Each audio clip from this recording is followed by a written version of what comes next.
Hi everybody, Marty Rubin, and I'm back for another segment of Marty's Corner. And I'm very excited today because we have three guests. Three guests today. We have the three ghosts of the hit show A Christmas Carol, the musical. All right? The ghost of Christmas past, present, and future. So I want to give everybody a chance to introduce themselves. Grace Ellis Solomon, give us a start over there. Hi, I'm Grace Ellis Solomon, and I play the ghost of Christmas past. Oh, and also, where are you from? I was born in Richmond, Virginia, but I was raised in Wilmington, Delaware, right outside of Philadelphia. Hi, I'm Mekhi Holloway. I play the ghost of Christmas present, and I was born in Lansing, Michigan. Hi, my name is Saki Masuda. I play the ghost of Christmas future. I was born and raised in Japan. Grace Ellis, so you were in a Bronx Tale. I was. You were Jane I in was. a Bronx Tale, and you wowed all the audience with your thank you. acting and beautiful angelic voice. Oh, well, thank you. Yes, absolutely. So how is this role different for you in helping Ebenezer Scrooge, let's say? So, like, Ebenezer Scrooge needs the ghost of Christmas past to show him the man that he once was, because he was a happy man, he had empathy, and if he realizes that that man is still inside of himself, even though he has been a little hardened in the heart, he can reconnect with his old self. Yes. And become a new changed man. Yes. So the ghost of Christmas past is And you helping help him to see that. You help him to get there. Yes, I Which is do. nice. Yes. Mekhi Holloway. Hello. We remember you very well as the mayor in Rock of Ages, Yes, yes. and as Roger in Grease. How would you compare those two roles to what you're doing now? Well, I feel like right now, like in my mind, they're all kind of similar as far as the character I'm portraying. It's very big and bold, you know. But with this role in particular, I get to take up the full stage, which is nice. Right. And I don't know, I get to live my best life on the stage as the ghost of Christmas present and helping Scrooge realize that the present is now and to live in the moment. And Yes, it's really fun. yes, and you do it great. out Thank there. you. So now we have the Ghost of Christmas Future. You were the dance captain in our last holiday show, Mary Poppins. So it's great to have you back. Thank you. Yes. Do you find that because when you speak, you don't speak in your role as the Ghost of Christmas Future, is that hurt you or help you in terms of working with Ebenezer Scrooge when you don't have any words but you're just dancing? Yes, actually it helps me because I grew up dancing from the young age. So How old? I started dancing when I was 4. 4 years old. Yes. Wow. So I'm very comfortable and express my acting through the movement and dancing, and I was so grateful given this role to express other little different side of me and the acting little scary ghost. So yeah, Yes, I'm very yes. thankful. So Grace Ellis, today we had a special performance, We did. school performance. We We did. had a lot of 7th graders here. A Yes. lot of 7th graders. And that's a different kind of vibe, right? For you, as opposed to the weekend or matinee shows. Very much so. How was that? It was fun. I personally love a student matinee. I mean, getting up in the morning is always very daunting, but like once we're here and like the makeup's on, it's fun. Because I mean, I know everybody who comes to see the show like in the evenings are regular patrons. They're very attentive, but there's just something about performing for like younger audiences Right. that they give the appropriate reactions at the appropriate time, but they're Yes. heightened. Yes. So like we get to hear like oohs and ahs and cheering and stuff where we Right. usually wouldn't Real heartfelt. hear it Yeah. from adults who are like kind of been pounded with theater etiquette and know like what's appropriate and what's Right, not. right. And I personally am the type of person that's like, as long as they're actively listening and like enjoying the show and not heckling, Right. I don't mind if they call out. Yes, yes. Mekhi, what would you say to our young people that are watching this show, like the students that we saw today, if they were interested in pursuing a career for theater? What kind of advice could you give them? Well, I think I started performing when I was a little kid, doing plays in my church and doing plays just that I would write, So it's like if you have a feeling and an urge to be creative and to follow that, just follow that passion, Right. And I was lucky enough to also have people in my life who help facilitate that passion. but also it comes from within you as well. So you have to have a drive and determination to want to be creative, you know? Yes, So I would yes. encourage people to use your creativity to all it's worth and to never let anyone dim your shine. Great. Good advice. Very good advice.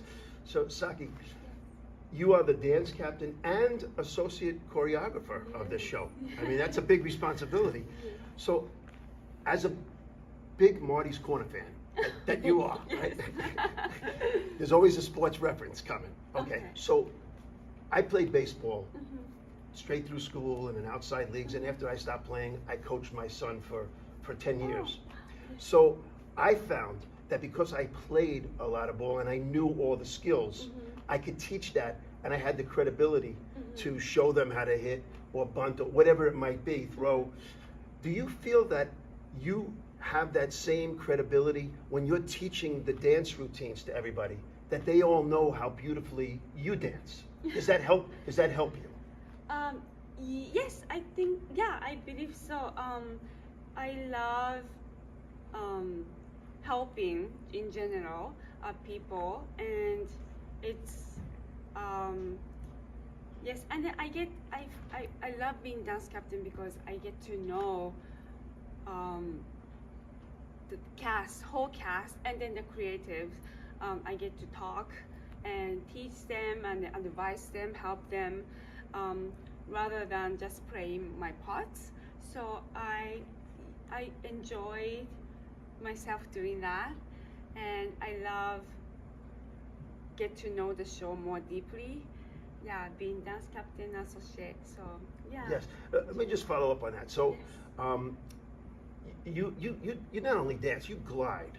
I don't think your feet touch the ground. You know? I told you earlier. I think you're going to be on Dancing with the Stars because, but no, you really move out there.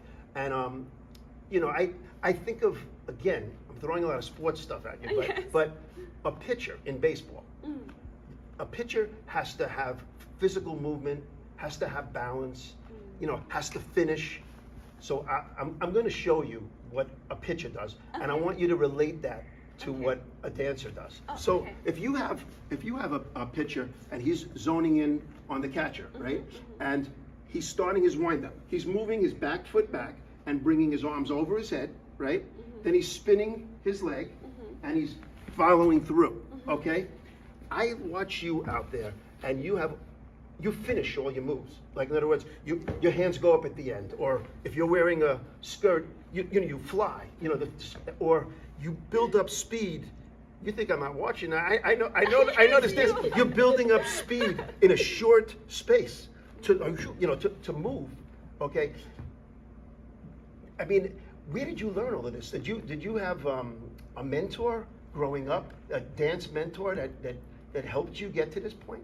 Yes, so thanks to Debbie Roche, our choreographer, because I've been taking her class like over 15 years. Then she helped me be sharp when it have to be, when so all the everything comes from the back. Yes. Yes, so the finished your movement, and then with the music, sharp look, and the legs, and all the things from Debbie Roche. Yes. Yeah, thank you. So, Grace Ellis, you got a great voice. Well, No, thank you. seriously, it's angelic. Thank you. No, it really is. And I was sitting at the show the other day, and this woman tapped me. She said, "I remember that voice. Was she in Bronx Tale?" Bronx Tale? Yes, but. What do you enjoy more? Do you enjoy singing or acting? Like if you had a choice of a part, would you rather have an emotional, deep part, or would you rather have one that you could belt out that voice? I mean, I preferably love a marriage of both, but if I had to choose one over the other, it'd probably be singing. I definitely think that's one of my stronger suits if I were to compare singing and acting. Yes. Yeah. I don't blame you. Yep. So, Mekhi, when do you get in Christmas present mode? In other words, is it walking from the railroad down Deer Park Avenue and you're getting into the groove? Is it coming back here and putting on your costume? You have awesome I costume. know, it's, I it's, mean, it's a lot that of costume costume for pops, sure. you know. Yeah. But is that when you feel it? I mean, and do you get in a zone where you can't talk to anybody, or do you like to talk to people before the show? I feel like I'm a very like dropped in kind of person, so I kind of like am focused. But for this role, I do have to wear a sort of a different kind of makeup. I have lots of blush and like a white kind of glittery like eye look that I do, and so that's when I really can ground myself is when I'm doing my makeup. So I first come out as the sandwich board man, so it's bare face, just a sandwich board, and like my jacket and my hat. And then during Fezziwig, everyone's out here dancing in Right. Fezziwigs or entertaining the whole audience. I'm upstairs doing my makeup furiously, and you know, and that's when I can really drop in and focus. I have a moment to myself because the dressing room's empty, Right. so I'm doing my makeup. I'm like thinking about the words and what I'm being called to do, and after I do that, I put the wig on and put the robe on, and I begin Act 2. So Right. I have lots of time to really settle in and focus Right. before I go on stage. So yeah, I have the whole half of Act 1 and all of the intermission to really get ready to When you, razzle. some of your dazzle. big numbers, one number especially, when everybody's tap dancing, Yeah. and you're in the middle, Yeah, it's so fun. you're doing everything, Yeah. but you're the lead voice Mhm. of that song. How are you able to concentrate, you know, with all of that dancing going on around you, and you have to move too, Yeah. you know, and get that song across? Yeah. Do you have to compartmentalize that, or it just flows for you? It kind of just flows for me. I take it all in at once, especially with the ensemble that we have. We have such a friendship and a family that we've formed. And so I really take moments to look at them in the eyes and see everyone on stage. And that keeps me grounded in the scene, you know, because it's not just me on the stage. It's everyone together all telling the story to Right. help Ebenezer figure out, like, see the present.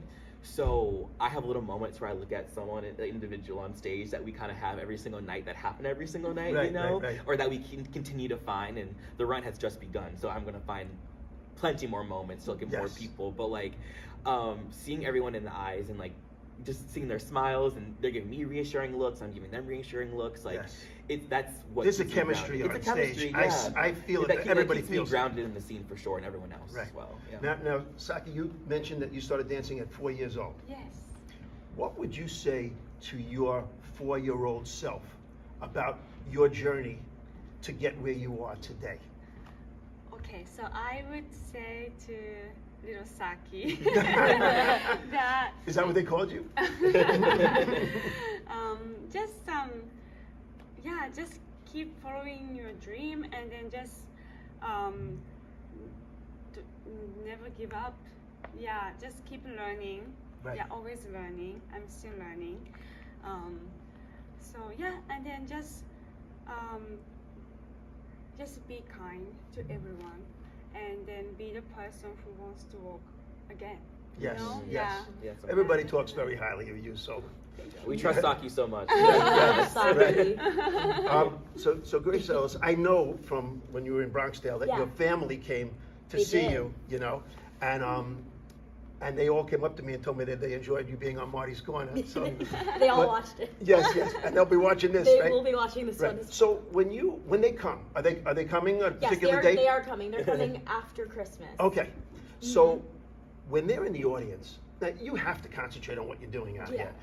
But do you have a little bit of a feeling of where they are, and possibly even hear like a family member say, "That's my daughter"? I mean, I tend to put them way far back when I book my tickets, like far back, like the back of the Right, orchestra, right. or maybe somewhere center in the Right. mezzanine, because I don't want to see them. I know they're there, and that's great. I love that. We Right, can talk right. after the show. Yes, but I feel yes. like it would throw me off if I like saw my whole family Right. sitting in a clump. So like, I like to feel the spirit, not see the spirit. Yes. Mekhi, this question's for you. What do you think the message of A Christmas Carol, the musical, is? I really think this show is talking about community and how we can all be together and show each other how to love on one another, you know? Right. One of my favorite lyrics in the whole show is, families created by friendship as well as by birth. So Yes. it's like, it's your blood family, but also the family you make along the way in your life, you know? And so if we can all come together and love each other, and especially during the holidays too, Yes. it's a very important story to tell. I think that we are all collective together trying to like live our most happy, joyful lives. So Yes. we should all be supporting each other in that. And I think Yes. that's the message that the audience needs to see. That's a Yeah. good message. I Mhm. like it. The three of you, you're so entertaining, all of you out here. Would you do us the honor of singing a little snippet of a little song just so that everybody can hear how wonderful you all are? Okay. It won't be that long, but just a little snippet. What do you say? Okay. Yes. Mr. Scrooge was laughing, gave me quite a fright. Something made him see the light. Maybe he's been drinking, gave me quite a start. Maybe Maybe Christmas touched his heart. Woo! Oh, come on. You gotta give it up. That's tremendous. We are so thrilled to have everybody here for the holidays. Please come and share the holidays with us. A Christmas Carol, the musical's playing straight through Wednesday to Sunday to January 5th. You get to see this fantastically talented cast, and we can't wait to see you at the Argyle Theater. Woo!